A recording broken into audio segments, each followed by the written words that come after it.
E aí galera, me chamo Bia. Eu me chamo Nicolas. E hoje nós estamos trazendo pra vocês pra reagir aqui no canal a parte 2 de Entenda a História dos Filmes, Saga Premonição, lá do canal do Piuí. Verdade, galera, semana passada trouxemos do The Last of Us pra entender um pouquinho. E aí, o que acontece? Vocês já deram um sinal positivo, né, pra gente continuar. Vamos esperar só os likes agora, tá? E aí, o que acontece? A gente vai fazer essa parte 2. E aí, a gente, daqui pra semana que vem, a gente vê bem direitinho se vai se organizar pra fazer a parte 2. Dependendo de quem? De vocês. Tem que ir lá deixar o like no vídeo, cara, galera. O like, velho, de verdade. Ó, se fosse cada view, se fosse um like, já tinha extrapolado no primeiro dia. Mas aí ajuda nós. Ajuda nós. Você gosta de nós? Ajuda nós. Então, eu acho que esse daqui vão ser o terceiro, o quarto e o quinto filme, diferente do primeiro vídeo, que foram apenas 2. Ó, a thumb, ó. Ó. É a mulher queimada. Cara, a cena que eu falei lá no vídeo anterior, que se você não viu, deve estar aqui em algum canto. Essa parada aqui é a que a Bia mais sente mini pânicos. Então, sem perder tempo, bora conferir. Aproveita e se inscreve aqui no canal, se você não é inscrito, deixa o like que ajuda muito, nos acompanha também lá na Twitch, que tem live todo dia, às 18 horas da noite, às 10 da manhã, e vai pro vídeo. Parte pro react. Então, galera, bora começar? O link do vídeo original tá na descrição, bora lá. Olá pessoas, eu sou o Léo. E eu sou o Miguel. E esse é o canal Piuí. Muito antes de Invocação do Mal encher os cinemas com várias pessoas amando os filmes e conectando as pontas, o mundo estava aqui, estava lá e tal, tinha outro filme de terror que fazia as pessoas se assustarem no cinema e também ficar fazendo teorias de como isso se resolveria. Premonição. Que isso? E como a gente viu na primeira parte desse vídeo, Premonição virou uma grande saga. Nós já falamos sobre 2 filmes e hoje estamos aqui para falar sobre mais 3. E veja só, um desses é considerado o mais lembrado, o outro o mais detestado. E por fim tem um que muita gente diz ser o melhor dessa franquia. Ixi. Então bora falar sobre eles. Apague as luzes do seu quarto. E apaga mesmo, tá? Porque hoje eu tive uma premonição, quem não apagar pode acabar apagando. E bora finalizar a saga Premonição aqui no Piuí. Finaliza nesse mesmo. Cara, tinha uma premonição do Miguel. Se você não deixar like nesse vídeo, eu não vou conseguir pagar a parcela do carro, por favor. Ah, não! Não vai ser legal.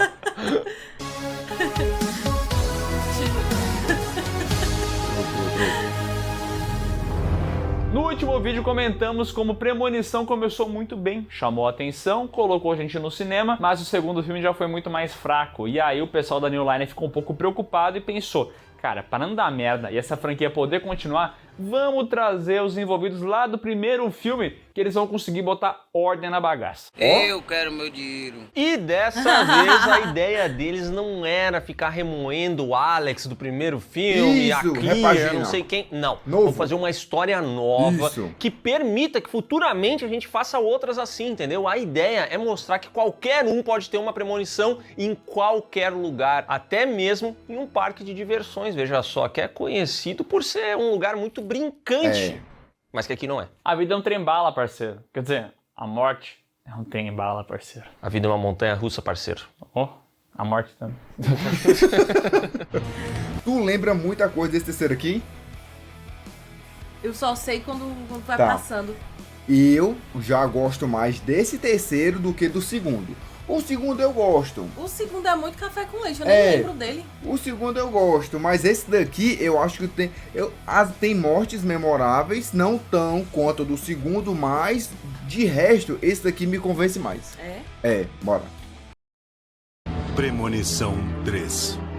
Lançado em 2006 com direção de James Wong, o primo do James Wan, e com o roteiro de Glenn Morgan, os mesmos que estavam lá no primeiro filme. Premonição 3 nos apresenta a personagem Wendy, que tá lá no parque de diversões com seus amigos, aí ela vai tirando as fotos e vai vendo aquela moda dos anos 2000, tá ligado? Aquela cybershot fazendo foto de todo mundo, aquela alegria. Só que daqui a pouco ela começa a perceber algumas coisas estranhas. Tem um certo letreiro que começa a dar uma bugada e mandar mensagens meio estranhas. Daqui a pouco tem um diabão que fica na frente de uma atração e originalmente esse diabão tem a voz do Tony Todd, que fala coisas que deixariam qualquer um se cagando de medo.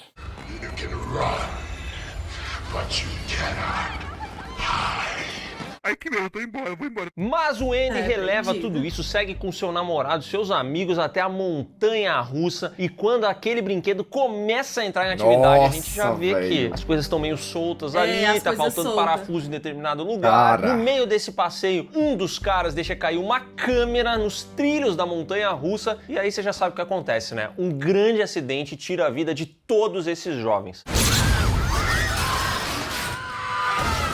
Mas foi tudo uma premonição, então o Andy volta pra montanha-russa e pensa assim, rapaz, eu preciso sair daqui. Ela começa a gritar, falar que o brinquedo vai cair. E sempre aquela confusão, né? Não, você não pode sair, você não pode sair. Você não pode. Sempre acontece isso. Mas ela consegue sair, leva uma meia dúzia de gato pingado junto com ela e logo depois é óbvio que o acidente acontece e várias pessoas morrem. Incluindo o namorado dela que estava no brinquedo. Dói, né? Dói muito. Assim como nos outros dois filmes, essa cena aqui é bem memorável, especialmente pra você que é brasileiro, porque esse filme aqui passou no SBT 85 vezes. Você já viu essa cena várias vezes, ela marcou na sua mente e te instalou ainda mais esse medo de parque de diversão. E geralmente assim, a minha mente, eu tinha esquecido dessa cena. Caraca, essa aqui é uma das cenas mais fortes, porque parque de diversão, assim... Mas eu acho que é por isso que eu tenho medo de rodar nesses bichos. Porque, tipo assim, ó, se a gente for pegar por base, avião, nem é todo mundo que pega. Rodovia, de vez em outra alguém pega. Agora aqui, parque de diversões, comum, cara, né? é muito chamariz pra criança, adolescente, pra todo mundo, velho. Então, esse daqui, na época eu fiquei assim, nossa, me pegou de jeito, é por isso que eu lembro de muita coisa. Meu Deus. Eu lembro mais das meninas sendo queimadas. Isso aí eu não esqueço. E nem do cara sendo sugado lá pelo Bogas. Esse aí eu não esqueço não, mano. Tu é doido, eu tenho o maior medo daquela parada lá na piscina. Eu só fico do cantinho assim, ó. Morrendo de medo, vai pra lá. Eu nem sei se isso é possível, galera. Mas eu fico lá no cantinho, mano. Meu amigo, na época eu lembro que eu ficava longe também. Eu ficava longe. Aí então hoje eu fico. Não, deixa quieto. Não tem lá um cuidado muito grande, você vai ver se aquelas peças quebradas, geralmente é assim mesmo. É porque assim, ó, o americano assiste esse filme, ele pensa assim, puxa, mas eu não tenho medo da montanha-russa da Disney dar algum problema, entendeu? Agora você que vai no parque da sua cidade, vai no parque da esquina, sei lá o nome do parque, e aí vê aqueles brinquedos já numa situação que não estão tão boas, esse filme aqui funciona, ele instaura um medo na sua cabeça. Estou em perigo. O cara tirou o negócio. Semanas depois, o Andy encontra Kevin, que era o amigo do namorado dela e um cara que ela não gostava muito. Mas ele traz uma informação falando o seguinte: olha, tem esse caso de um garoto do voo 180 que pegou e teve uma premonição, ele falou que o avião ia cair, ele fez com que várias pessoas saíssem, só que olha só, depois elas foram morrendo sequencialmente. Ele conta isso para o Andy e o Andy não se importa, não tá nem aí. Me deixa em paz. Wendy, espera! Bicha doida, ignorante. Porém, nesse mesmo dia, Ashley e Ashlyn, as duas gostosas duas aqui do filme, elas vão fazer um bronzeamento artificial. Elas chegam no local, entram na sala onde tem as câmaras de bronzeamento, só que elas levam junto um copo de refrigerante. E no momento em que elas estão dentro das câmaras... Não é um copo, é um balde, né? Um balde, né?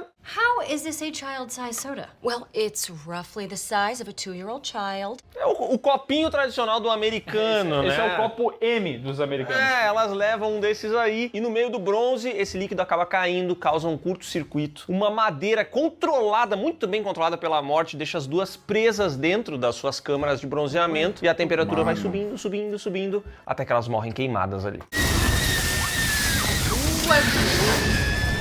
E aí, James Wong, numa das maiores canetadas da história do terror, faz uma transição que troca da câmera de bronzeamento para os caixões. Porra, isso aqui é cinema, né?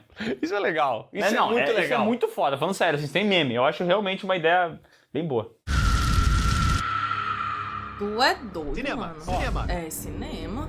Após essa morte, a Wendy vai verificar lá na Sony Cybershot dela algumas fotografias e ela percebe que a foto das garotas meio que dava um indício de que elas morreriam queimadas. Então ela e o Kevin se juntam e começam a olhar as fotografias para entender como cada pessoa vai morrer e tentar impedir isso de acontecer. E tem mais?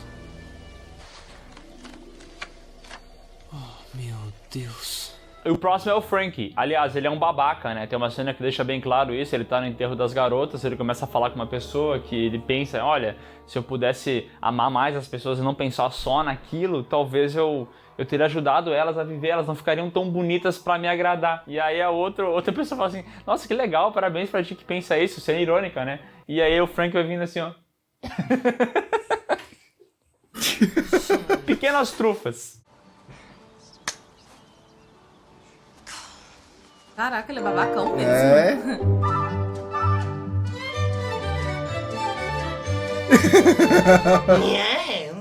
Fato é que ele é o próximo da lista. O Andy e Kevin querem lá avisar o cidadão que está num drive-thru, que é pegar seu McDonald's, só que daqui a pouco o carro dele fica trancado, enquanto um caminhão começa a descer uma lombada e vai bater nele, e aí ninguém sabe o que fazer. Anda logo aí, cara, sai fora!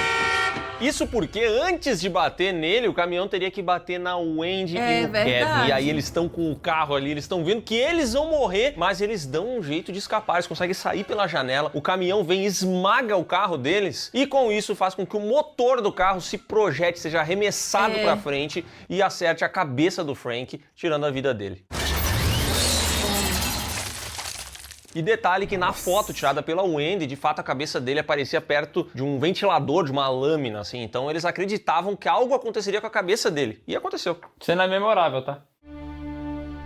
Olhando as fotos... Até agora só ponto positivo. Tá vendo? Ó, memorável, transição da hora, ó. Até então. Percebem que o próximo é o marombeiro e valentão Lewis. Nossa, esse daqui também é... Nossa, cara, as mortes desse daqui é doido. Tu lembra como é que... Não, peraí, eu tô tentando lembrar. É na academia. Eu acho que é na academia isso aqui. Bora ver. As fotos tem algumas coisas com espadas, também alguma coisa com peso envolvendo. Ai, sim, ele vai estar assim, ó, lembrei. Eles não sabem como é que isso vai resultar na morte dele, mas vamos avisar o cara. Ele tá na academia, chegam lá, começam a conversar, só que ele é o estereótipo de marombeiro burro. Ele só quer puxar peso e ficar falando, eu vou vencer! E todo mundo em volta começa a falar, você vai vencer! É meio idiota, né? Vem, compadre! Vem, negativa, meu mano!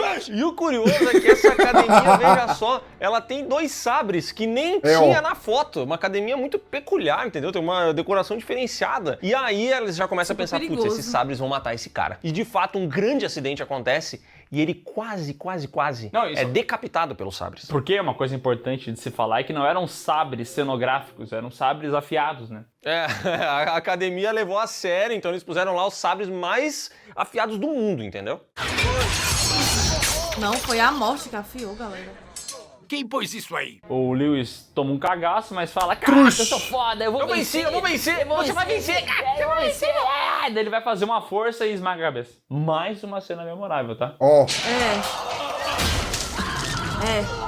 E um detalhe importante é que esse filme aqui é muito sobre mortes vão acontecer, precisamos impedir. Então ele realmente não tem nada que fique conectando ou desenvolvendo os 2 personagens principais, entendeu? Lá no original tinha um lance do Alex descobrindo aos poucos as coisas, de ter erros também no meio das teorias dele. Aqui é mais esses 2 tentando salvar o pessoal. E a próxima dupla é um casal gótico, o Ian e a Erin. Nossa, eles trabalham aí numa... Toda vida que aparece, eu lembro. Aqui é o dos pregos. Ó. Fábrica, e aí quando chegam lá o Andy e o Kevin começam a conversar, são taxados como malucos, mas logo o Andy salva o Ian de morrer ali. Só que como a morte pulou a vez dele, agora é a Erin que morre ali com uma tá na cabeça. Pregos realmente muito compridos. Gente. Ou uma pistola de pregos muito poderosas, que fez com que o prego atravessasse um crânio. Não sei. Ah, mano, não vamos até aos detalhes, foi legal. Mas é uma mentirada esse filme. Só pra marcar o bingo de premonição, todo mundo é levado pra dar depoimentos em uma investigação que não vai dar em nada. Não, essa investigação aqui, pô, é soltíssima. Pô, aqui eles puseram porque realmente acho que era uma obrigação, entendeu? Tava no briefing, tem que ter investigação. Eles falaram, mas não desenvolveram. Investigação aqui. Isso aqui é uma porcaria. O Andy vai pra casa, analisa as fotos e percebe que na montanha-russa tinha uma certa pessoa utilizando uma pulseirinha. Qual pulseirinha é essa? A pulseirinha da irmã dela. E ela fala, caraca, a minha irmã estava nessa montanha-russa, como é que eu não lembrava disso? Então a Wendy vai atrás da sua irmã que está numa festa da cidade ali, provavelmente tem até um bolo gigante preparado pelo prefeito. Ela chega lá nesse local e de repente percebe que a morte está rondando, porque a irmã dela quase morre arrastada por um cavalo. Ai, meu Deus. Só que a morte estava sedenta nessa noite, né? Então, já que não conseguiu matar a irmã da Wendy, vai matar uma aleatória empalada. Só morre mesmo. E no meio desse rolê, o Kevin acaba salvando a vida da garota, né? Então o Kevin também deveria morrer. E ele quase morre, com um espetinho pegando fogo. Cai lá num bagulho que era pra explodir, mas ele toma uma explosão na cara e sobrevive. Só que quem aparece lá pra ser o caos agora? O Ian. E a Wendy lembra que na foto que ela viu ali da premonição, o Ian estava com uma pistola. Agora ela imagina que o Ian vai matar eles. A gente tem que sair daqui agora. O que foi? Ian McKellen, ele vai causar a minha morte. E é exatamente isso que acontece. Ele chega lá, começa a ameaçar eles de morte, fala, ó, você deixou a minha namorada morrer, agora eu vou tirar a sua vida. Só que como o pessoal andou se salvando ali, então o Kevin quase morreu, a Wendy quase morreu, a irmã dela quase morreu, é aquela história, né? A morte, ela tem que voltar pro início da fila. E aí a gente volta pra vez do Ian, que acaba morrendo antes que possa tirar a vida de qualquer um. Uma placa que compacta ele num WinRAR.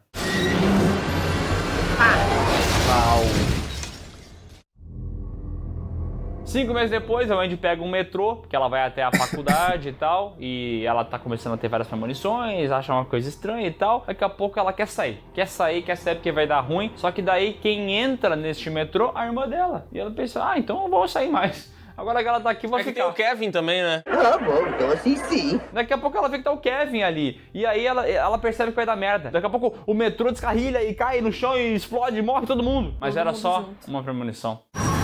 Isso. E aí ela fala, temos que sair daqui, até ela ficar preta. E a gente escuta efeitos sonoros de um metrô batendo, descarrilhando e matando todo mundo. Hã? Cara, eles tinham que acabar o filme, entendeu? Já deu tempo aqui, eles precisavam encerrar essa história, matar essa galera, e fizeram assim mesmo.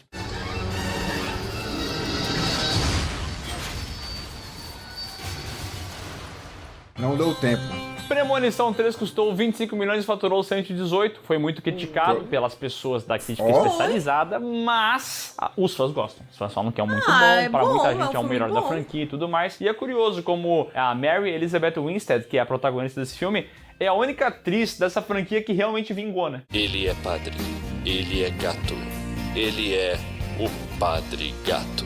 É verdade, é uma atriz muito lembrada, fez ótimos filmes depois, fez lá o Rua Cloverfield, foi fazer Scott Pilgrim também, que eu não sei se foi antes ou depois desse daqui. Mas enfim, é uma atriz muito memorável, a gente se lembra dela, a gente se lembra com carinho desse filme, porque ele passou 1 milhão de vezes na TV, mas eu vou dizer que reassistindo, ele não é tão bom quanto eu me lembrava. Não, entretanto, lógico. ele é muito divertido. É um filme que passa rápido, tem mortes memoráveis, tem momentos marcantes, o momento da câmara de bronzeamento, ele com certeza é um dos mais memoráveis de toda essa franquia. Eu diria que é uma das melhores mortes da franquia, se não for a melhor. Tem uma boa direção, tem aquela transição antológica, eu diria, tá? Antológica. Então, assim, é um filme bom?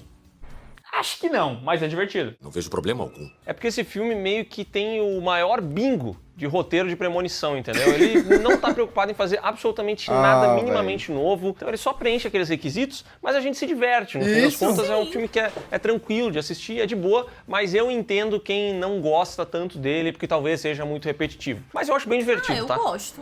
É assim, se a pessoa assistir o primeiro, em sequência, o segundo, quando chegar nesse terceiro, eu falo assim, mano, de novo, tô cansado disso.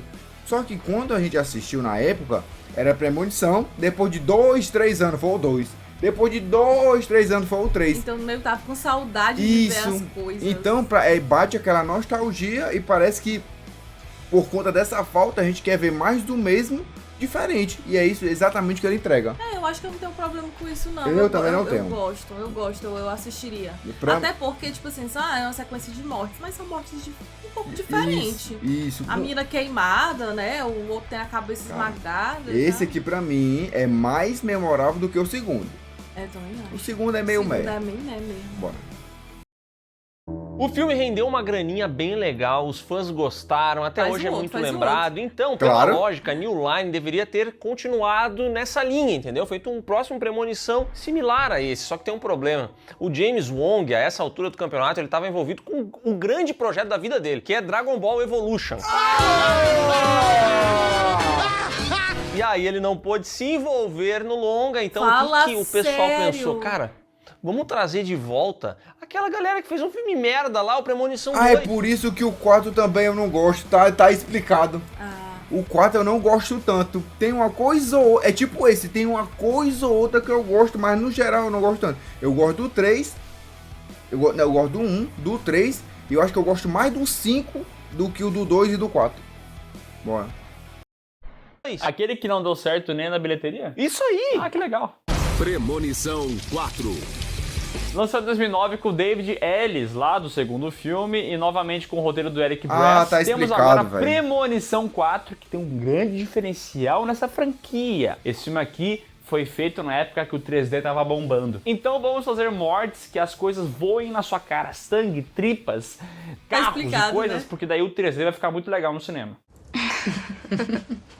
E esse filme aqui começa em um autódromo onde estão ali o Nick O'Bannon, a sua namorada, a Laurie e os seus amigos, o Hunt, a Janet. Eles estão assistindo uma daquelas corridas patéticas onde fica todo mundo andando num circuito oval, assim, sem parar por horas e horas. Aliás, as pessoas vão nessas corridas para ver acidente, né? Isso é uma coisa muito comum. E olha só, não é que vai acontecer um? Vem aqui esperando ver um acidente. Não, eu venho aqui só pra ver quando eles... É claro que eu quero ver um acidente. Inclusive, o Hunt, que é um grande babaca, ele comenta, né, que a empolgação disso é ver um acidente rolar. Então ele tá ali pra isso e, de repente, o Nick começa a ter visões de um acidente terrível, cara, onde tudo é 3D e tudo vai jogar em cima das pessoas, vai voar no telespectador e tal. E quando ele volta... Assim, ele decide que vai sair do autódromo, leva consigo algumas pessoas e o acidente de fato acontece. Em 3D. Vocês enlouqueceram!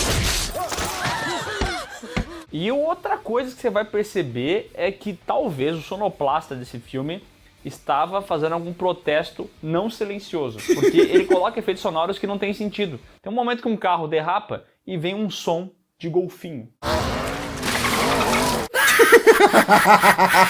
Eu juro que eu não entendo isso, mas essa é a primeira vez que acontece e não vai ser a última, tá? Porque ele vai colocar efeito sonoro de jegue, efeito sonoro de tigre e de leão no filme. Por quê?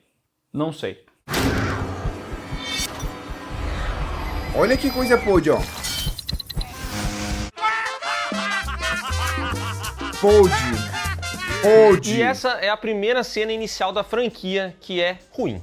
Essa daqui não é uma boa sequência, ela tem esse 3D chechelento que fica jogando as coisas pra tudo que é lado. E aqui o que mais me incomoda é que a morte alcançou um nível que é meio Professor Xavier, meio Jean Grey das ideias, entendeu? Ela é meio Magneto aqui, porque ela inclusive tira parafusos assim que estão parafusados. Porque em Premonição sempre teve esse lance, entendeu? Coisas estranhas acontecem. Mas isso daqui... é muito absurdo. A morte foi lá, desparafusou tudinho e aí deu um problema, cara. Daí já chega num nível onde a brincadeira perde a graça, entendeu? Fica muito, muito, muito irreal. Irmão, isso é paia. E assim, esse filme é mais caro que os anteriores, porque agora ele tem um monte de CGI. Só que como não é tanta grana assim, sabe? Pra filme de CGI tem que ser uma grana grande, aqui não tem tanto. O CGI é uma bosta. Então você vai ver esses carros voando com CGI vagabundo, sangue falso, tripas de CGI voando, é tudo muito mal feito. E aí até acaba tirando um pouco esse negócio de filme de terror do gore, entendeu? Porque o gore é legal quando é maquiagem. Quando é CGI vagabundo, dane-se, né? É verdade. Precisava ter feito isso. Após o acidente, a morte vai perseguir todo mundo, como você bem sabe. A primeira vítima é um cidadão que tá com muita raiva do segurança do autódromo, o tal do George, porque esse cara impediu ele de voltar pra dentro do autódromo e salvar sua namorada. Então ela morreu e agora o cidadão quer vingança, vai até a casa do George pra tacar fogo na casa dele, só que veja só, a morte tem carteira de motorista ABCDE, ela dirige um guincho e assim ela acaba pegando esse cidadão com um gancho e arrastando ele pela rua. Acho que ele pega até fogo, ó, tá aí, ó. Aqui tem uma trufa muito boa, porque o segurança sai do carro e fala, que isso? Ele vê o cara arrastando no chão assim. E é aquilo que dizem, né? Fogo nos racistas, ele realmente pega fogo.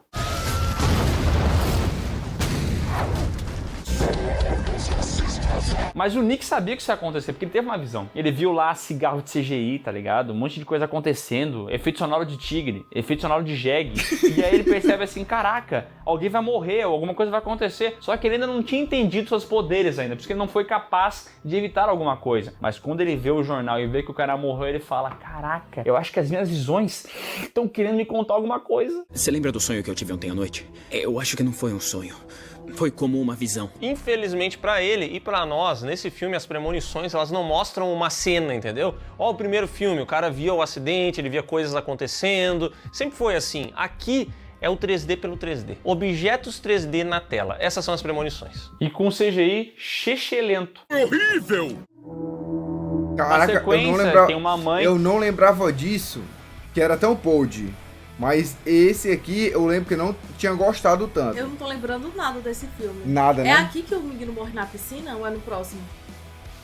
Eu não sei. Pois é, porque a cena que eu tenho do próximo Premonição é essa da piscina. Então essa aqui eu acho que deve ter deletado da cabeça. Tá. Que vai com seus filhos num salão de beleza, os moleques têm que ficar esperando, né? E assim, no acidente que o Nick teve a premonição, ele viu que de fato essa mãe morria e tudo mais. E agora a vida dela corre risco. Ela foi no pior estabelecimento do planeta para poder cortar o cabelo dela e pintar, porque tá tudo quebrando, tudo caindo nos pedaços. É o ventilador que tá caindo, é a cadeira que tá quebrada, é um lixo aquele local. Eu vou fechar essa espelunca. Mas ela não morre por causa dessa má condição do local. Ela morre porque um cidadão tava cortando grama, pegando uma pedra e jogando na cara dela. Essa morte é muito ruim, inclusive, né?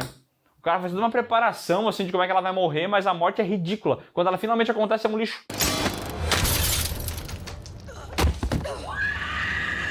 Que merda, hein? Com tudo isso acontecendo, Nick e Laurie começam a pesquisar sobre premonições, descobrem os casos dos filmes anteriores, entendem que talvez as mortes aconteçam na ordem que elas ocorreram na premonição, porque sim, isso não tá em lugar nenhum, eles decidem isso porque sim, só que como a premonição do Nick é cigarro de CGI, tesoura de CGI, um monte de bobagem, ele não consegue lembrar qual era essa ordem. Então eles têm a ideia de ir até o autódromo pra ele conseguir se recordar, entendeu? De repente, estando lá, ele se lembre dessas coisas. Só que ao chegarem lá, eles são abordados pelo segurança George, que tá trabalhando, vê as pessoas invadindo o local. E aí sabe o que ele faz, né? Ele dá as boas-vindas pra todo mundo, eles se unem, eles vão olhar a câmera, eles vão olhar o autódromo e por alguma razão inexplicável, o George decide que vai se juntar aos dois e ajudar eles. Então vamos ajudar. E agora nosso querido Nick lembra, ele sabe qual é a ordem das mortes. Então agora o pessoal consegue se proteger sabendo disso. Nessa hora o cara com jaqueta de mecânico morreria.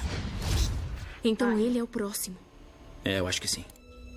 E o próximo da lista é um mecânico aleatório. Eles vão até o local de trabalho do cara, que olha só, é um lixo, como tudo nessa cidade é um lixo, tá sempre prestes a explodir. Eles avisam o cara, falam, olha, mano, vai dar merda, você vai morrer, cuidado aí e tal. O cara fala, mano, já trabalho aqui há muito tempo nesse lixão aqui, nunca morri, tá sempre tudo para explodir e nunca explodeu. Nunca explodeu. Explodiu.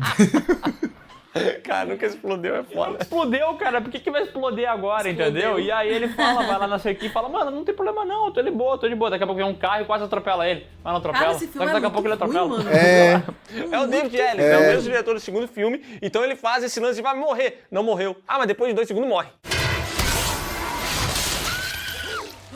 E os próximos da lista? Nenhum é memorável.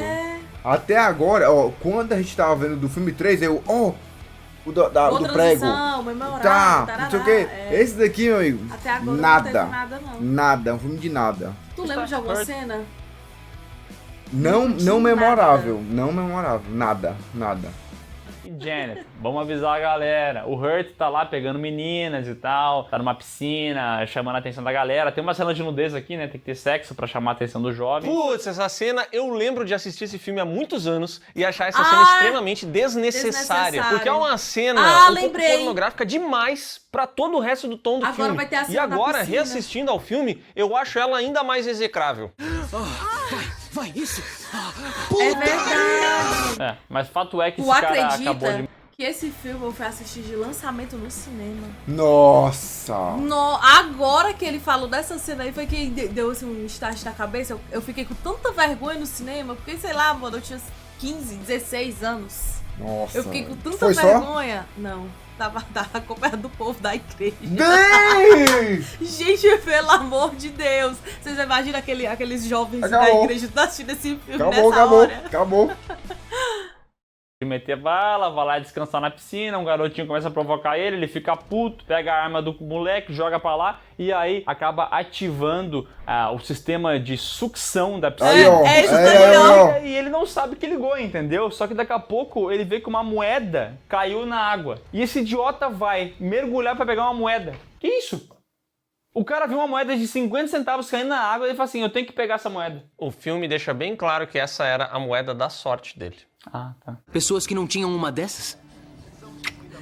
Bom, o Hurt entra na piscina e o Halo, que podia ter sugado tanta gente que tava ali, ele pensa assim, eu não quero sugar ninguém, eu só quero sugar o Hurt. Então quando o cidadão entra na piscina, ele é sugado. Pro azar dele, só tinha gente cega nadando naquele momento, então ninguém pôde ver um cara ali embaixo, numa piscina, entendeu? Ninguém viu isso acontecendo e ele é completamente sugado por esse Halo. A gente não vê ele sendo sugado, mas a gente vê os restos mortais dele sendo arremessados pelo parque aquático. E vale mencionar que todas as mortes desse filme são ruins, mas essa do Hurt na piscina é bem memorável e eu tenho certeza que se você já assistiu ao filme, você se lembra dela. Mas é uma das mais idiotas, né? E reassistindo, ela não tem lógica nenhuma envolvida. Eu não tô vendo problema nenhum aqui. E na visão do Nick, ele também viu a Janet morrer, os dois envolviam água. Então, enquanto ele foi atrás do Hurt, a Laurie foi atrás da Janet, que veja só, tava num lava rápido. E aqui tem uma cena muito esquisita, o lava rápido tá rolando. De repente o teto solar do carro se abre, começa a cair água, encheu o carro de água, ela bota a cabeça pra fora, mas aí o teto solar fecha e ela fica com a cabeça presa e eu não consigo acreditar que ela não conseguiria abrir esse teto solar. Eu não sei, esse carro realmente era muito forte, mas felizmente a Laurie chegou lá e salvou ela.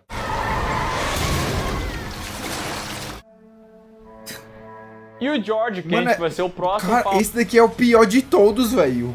É o pior de todos os filmes, esse daqui. Caraca, velho, eu não imaginava que ele era tão ruim assim, não. Eu não quero morrer assim do nada, minha família também já morreu, então assim, eu vou tirar minha vida, eu controlo meu destino. E só que ele tenta fazer isso de várias maneiras e não consegue. O pessoal chega lá, ele tá pendurado numa corda, e aí ele fala, olha, eu tento e não dá, entendeu? Já tomei remédio, vomitei, me pendurei, rasgou a corda, não tá dando pra tirar minha vida. E aí eles têm a conclusão de que se ele não tá conseguindo tirar a própria vida, eles conseguiram parar a morte.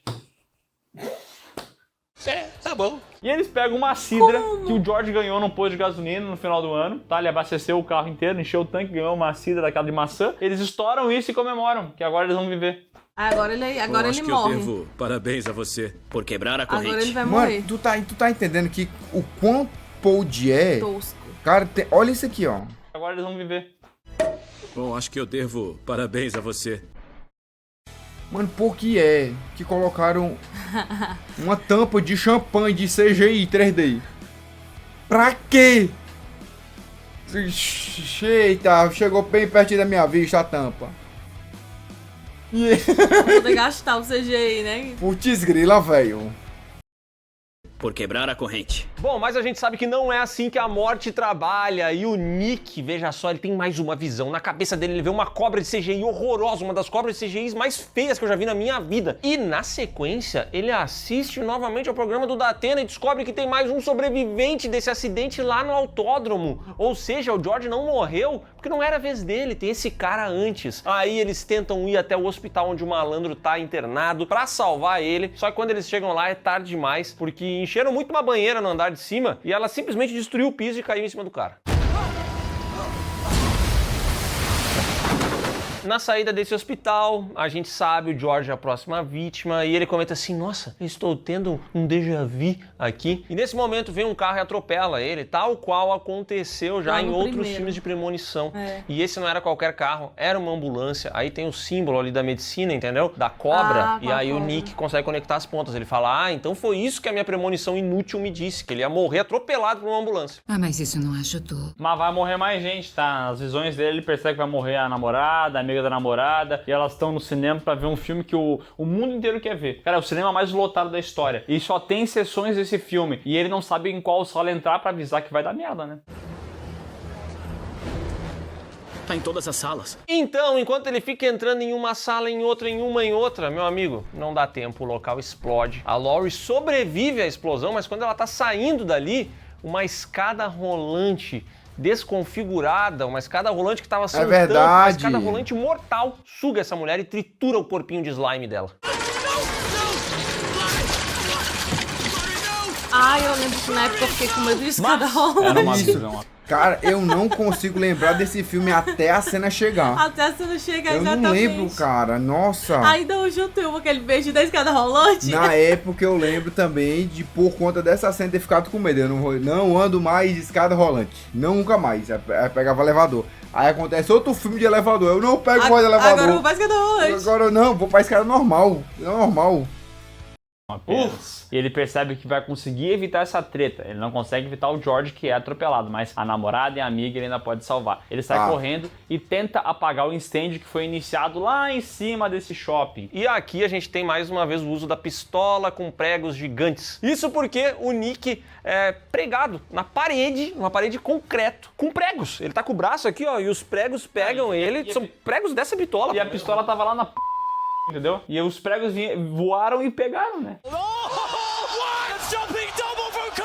Mas fato é que ele consegue ligar o sistema anti-incêndio daquele local. É porque tinha uma vara de catar manga lá, sabe? Sabe aquelas que tu usa pra catar fruta? Tinha uma e ele consegue resolver. Vara de catar manga. Ele consegue salvar a vida de várias pessoas, ele acaba virando o herói da cidade, passa 2 semanas, todo mundo fala, o Nick, aquele que salvou a galera no shopping, era pra ter dado uma merda, mas ele salvou, entendeu? O gurizinho bom. Gente boa. Ele entra num café, começa a conversar com a namorada e com a amiga e fala, nossa, a gente sobreviveu, né? Tu vê que coisa boa, né? A gente só quer morrer e tal, mas a gente sobreviveu. E daqui a pouco o Nick do nada fala assim, tá, e se a gente não conseguiu parar coisa nenhuma, a gente ia morrer. E eles morrem.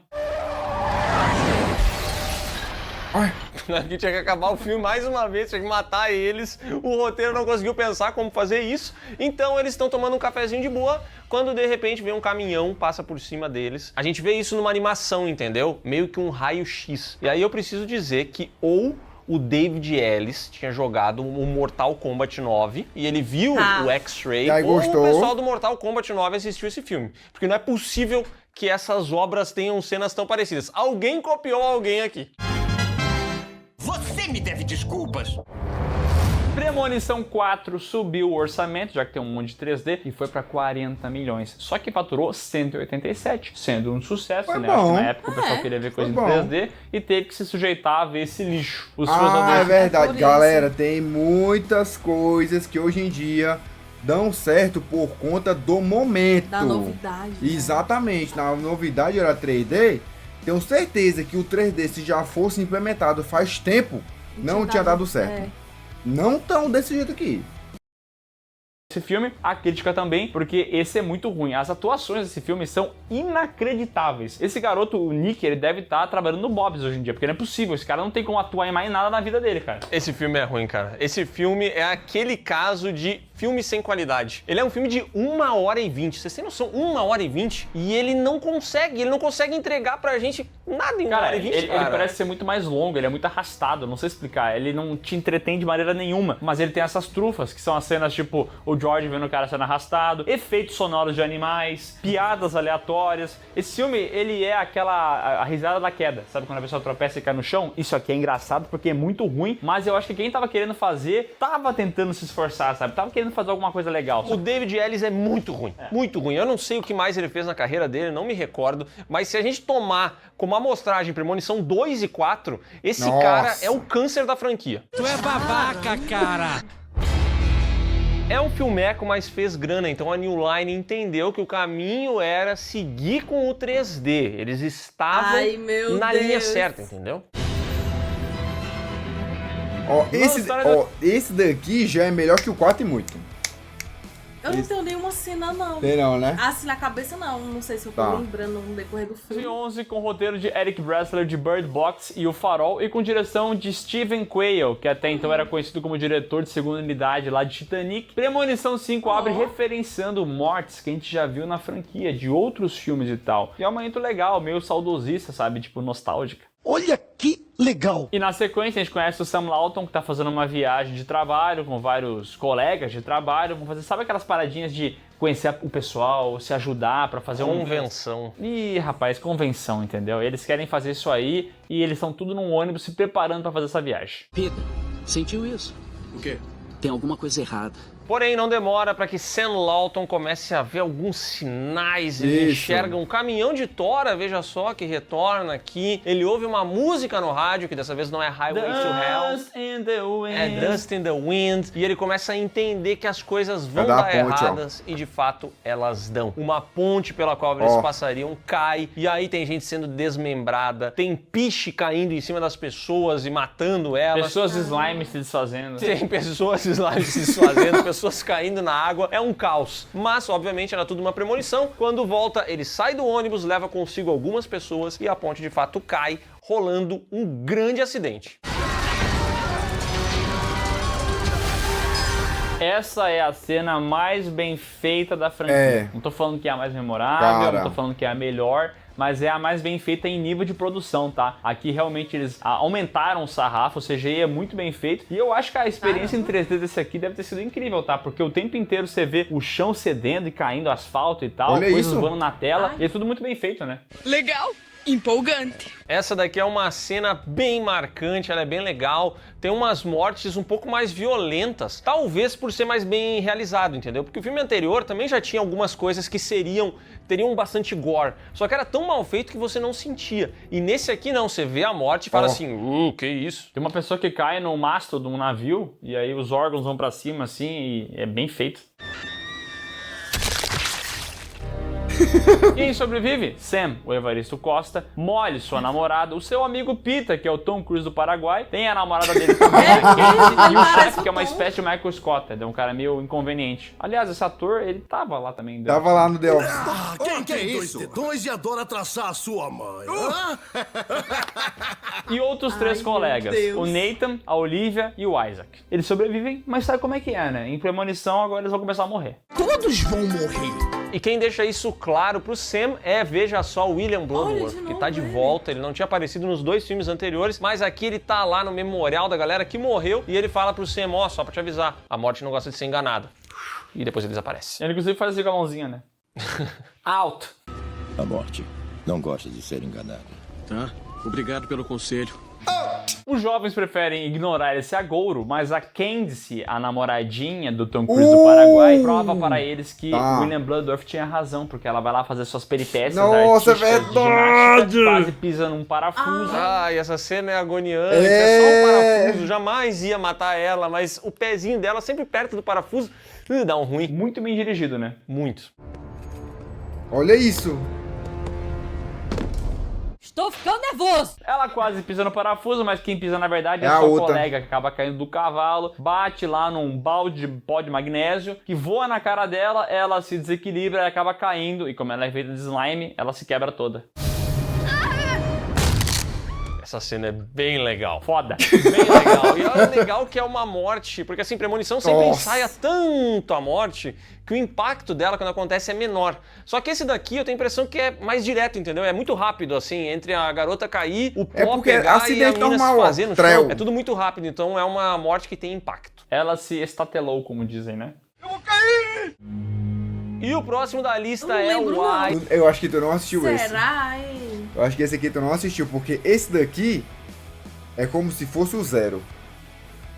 É como se fosse, mas no final aqui vai explicar, eu acho. Bora ver. Isaac que tá sempre ali tentando pegar muitas mulheres, ele tá sempre com o celular na mão. O rei do flerte. Ele é esse cara, ele vai até uma casa de massagem, ele dá uma flertada com a mulher da recepção e é colocado pra fazer massagem com uma senhora. Só que, em determinado momento, essa senhora sai da sala, a Isaac fica preso ali, um incêndio começa, mas ele não morre no incêndio, não. Isso porque ele vai escapando do fogo, ele dá um jeito de sair, até que ele vai bater na parede, ele vai cair uma estátua de Buda bem em cima da cabeça do cidadão. Ai. É, esse daí, né? Eu gosto como essa cena é engenhada, né? Porque ele entra na salinha e fala, ô Buda, tem que emagrecer um pouquinho e tal. Você acha que é só uma piadinha, mas aí vai conectar com a morte dele. Interessante. Enquanto todas essas mortes estão acontecendo, o Sam tenta convencer a Molly a se mudar com ele para Paris. Isso porque o Sam trabalha com cozinha e ele recebeu uma proposta de emprego muito boa em Paris para ser chefe de um grande restaurante. É um restaurante que tem umas 3 estrelas Pirelli, velho. Caraca, bicho, essa é braba. Parece que até o Jacan já trabalhou lá. Eu fui embora em Paris para trabalhar. Com quantos anos você vai para lá? Tinha 18 anos. 18 anos? É. Só que ele quer levar junto a mulher e ela meio que não quer ir, então ele tem sempre esse lance, entendeu? Ele quer ir, mas ele quer que a Molly vá junto. É que a Molly não tá mais dando mole pra ele, tá? A Molly quer vazar, quer dar no pé. Só que daí, por causa dessa situação de morte e tal, ela acabou ficando ali ainda, mas o desejo dela é, ó... Eu vou embora da sua vida. Todo mundo fica muito assustado com isso. Mais uma vez o pessoal vê o William Bloodworth, que afinal de contas é um legista, então ele vai estar ali trabalhando nesse corpo. O Sam vai dar uma confrontada nele, aí o cara fala o seguinte, ó, vocês enganaram a morte, mas ela não gosta disso. E a única maneira pra vocês se livrarem dela agora é entregando outras vidas no lugar das suas. E aí o Sam não dá muita bola pra isso, mas o Tom Cruise do Paraguai fica com esse negocinho na cabeça. Até porque ele fala assim, você ganha os danos daquela pessoa, entendeu? Tipo assim, se eu matar uma criança, eu vou ganhar todos os anos daquela criança que ela viveria? Isso aí. Se eu matar alguém, eu tomo a vida dele. Tá dizendo isso pra mim? Alô, Polícia Federal! Disso daqui eu já não curti tanto na época. Que no quinto filme inventaram isso aqui. Eu já não curti tanto na época. Mas se bem que nenhum deles matou ninguém pra tentar, né? Pra saber. Eles estavam tentando evitar a morte. Mas o rolê é ele aparecer e falar isso. Sendo que ele nunca tinha falado sobre isso. Era bom se eles tivessem descoberto sozinhos. Isso, né? Isso. Tá, vai embora. Só um detalhe. Eles também estão assustados com essa ideia de que talvez todos vão morrer, a não ser que eles façam alguma coisa pra evitar isso aí. E vão avisar agora a Olivia disso aí, que é a gostosa da turma e tá fazendo uma cirurgia lá pra não precisar mais usar o óculos. Um laser muito potente. Tão potente, mas tão potente que acaba de derreter essa mulher, né? Começa a cortar ela inteira e aí o pessoal não consegue chegar a tempo.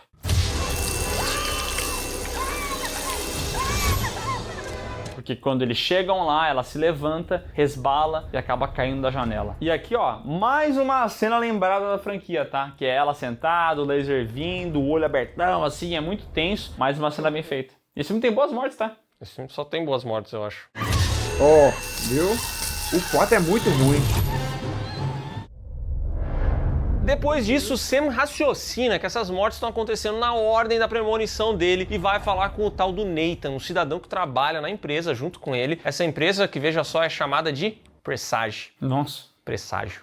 Uau! E o Nathan é um cara do escritório que tem uma rixa com um cidadão da fábrica. E nesse dia ele decide que vai lá tirar satisfação com esse cara, entendeu? Então o Sam tá indo atrás dele, esse malandro tá discutindo com o funcionário, quando de repente ele olha pra cima e percebe um gancho. E ele nota que vai dar merda, eles vão morrer. A gente tem que sair daqui. Eu não sabe coisa. A gente tem que sair, anda! Anda, sai daí! O Nathan quer escapar, o cara quer brigar, eles acabam se empurrando, nesse empurramento, o funcionário acaba morrendo com aquele gancho pegando no pescoço dele. E aí o pessoal começa a falar assim, pera aí, Nathan, tu matou esse cara? E aí o Nathan fala, olha, não sei, acho que não, talvez, será que eu matei? E eles acham que o Nathan pegou a vida daquele cara. E aí o Tom Cruise genérico fica, dá pra se salvar então? Vocês trocaram de lugar, ele ficou com a sua morte e você com a vida dele. Ué, a cara dele tá nem aí. E o que aparentemente demonstra que sim, de fato ele conseguiu roubar a vida do cara, é que ali mesmo na fábrica, uma chave inglesa voadora surge e mata o Michael Scott, que seria o próximo da fila. Ou seja, realmente a morte pulou o Nathan e foi pro próximo cara. O Dennis! Foi o Dennis. Que droga! Mas o Evaristo Costa aqui começa a perceber que a Molly, ela não tinha morrido na premonição dele. Então talvez a Molly não vá morrer como todos os outros. E isso deixa o Tom Cruise do Paraguai muito pistola. Porque ele acha muito injusto o fato de que a namorada do Evaristo Costa vai sobreviver e a dele não. Achou que ela merecia viver mais do que a gente? Parece que merecia mais do que a Candice. Calma aí, Peter. Qual é a sua? Peraí. É por isso que naquela noite Sam e Molly tem um jantar romântico ali no restaurante onde o cara trabalha. E no meio desse jantar quem aparece é o Tom Cruise do Paraguai, que se senta ali com eles, tá muito pistola e fala o seguinte, bom, a minha namorada morreu, a sua não, eu não quero morrer, eu sou o próximo da fila, eu tentei matar outras pessoas pela cidade, mas eu não consegui, eu não tive coragem de matar um estranho. Agora, a Molly, eu sei que não ia morrer, então ela tem anos de vida pra me entregar, e eu não vejo problema em matar ela, já que a minha namorada também morreu. É uma lógica da p... Se nenhum de nós merece morrer, por que você merece viver, Molly? É uma lógica que não faz sentido, mas nesse momento ele tira uma arma e decide que vai tirar a vida dessa garota. E começam pega pra capar dentro desse estabelecimento, ao mesmo tempo em que o detetive que estava investigando o caso, já que premonição tem que cumprir ali, né, o bingo da investigação, acaba ouvindo os tiros, vai lá verificar e no meio desse rolê ele acaba sendo baleado pelo Tom Cruise genérico. É o Peter, ele tá... E, teoricamente, o cara já pegou os anos de vida dele.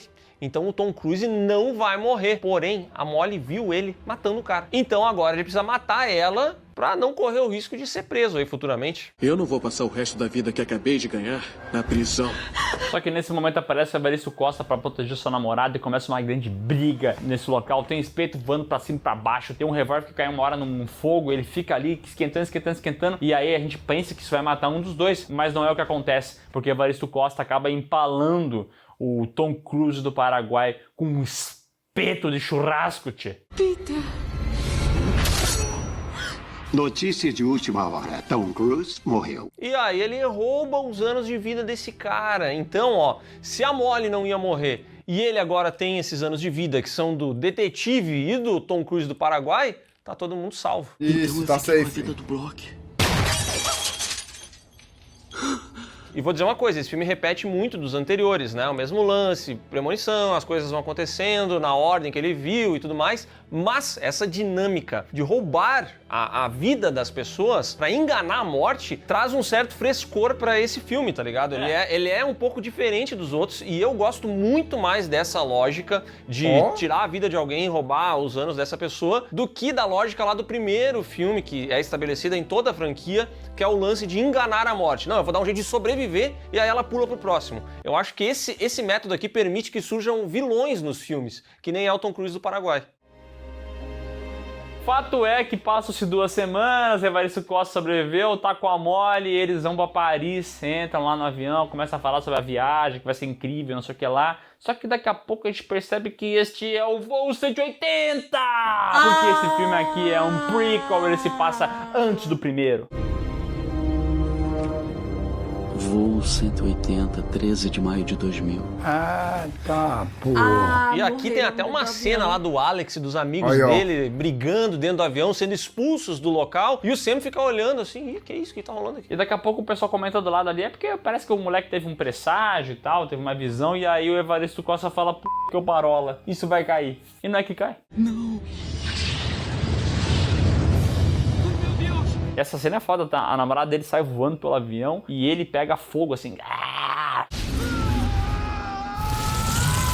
Vou dizer uma coisa.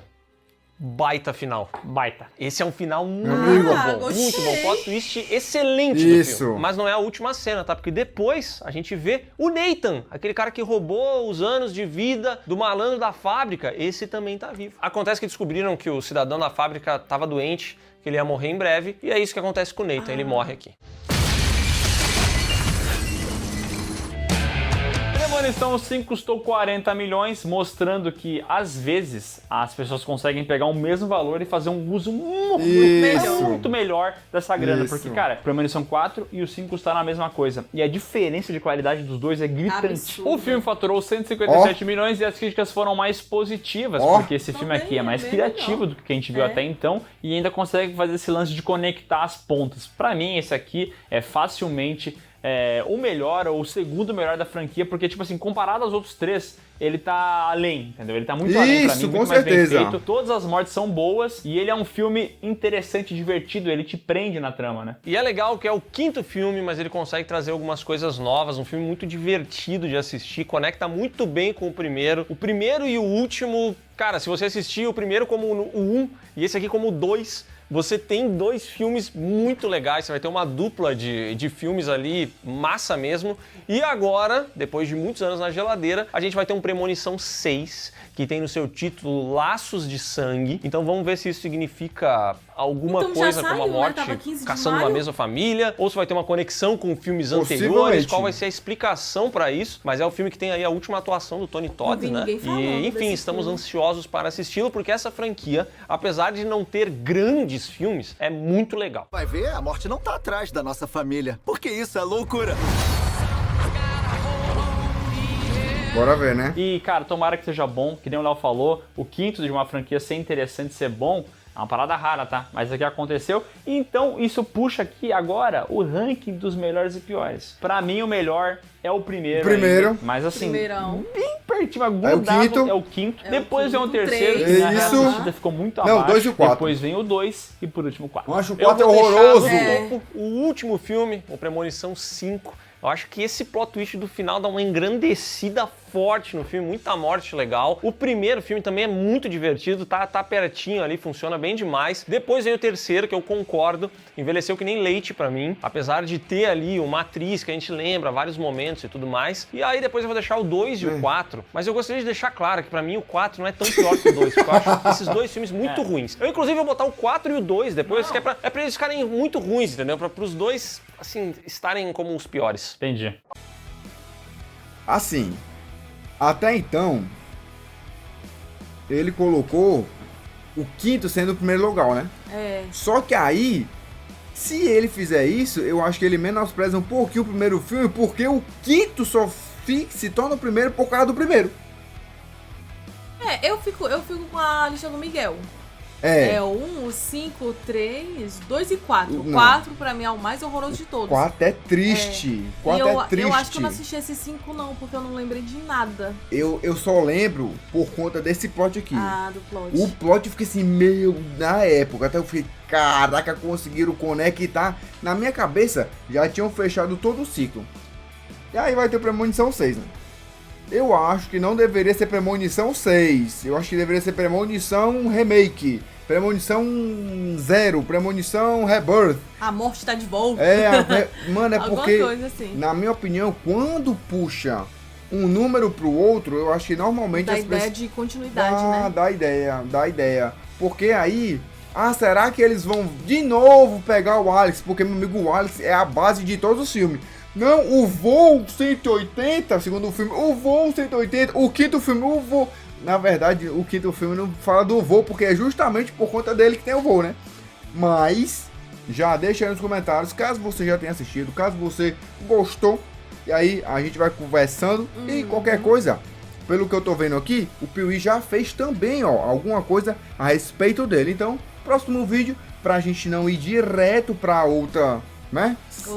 Outra saga, a gente vê ele, vê outro e aí depois volta para as sagas, beleza? Então já deixa nos comentários a saga, tá?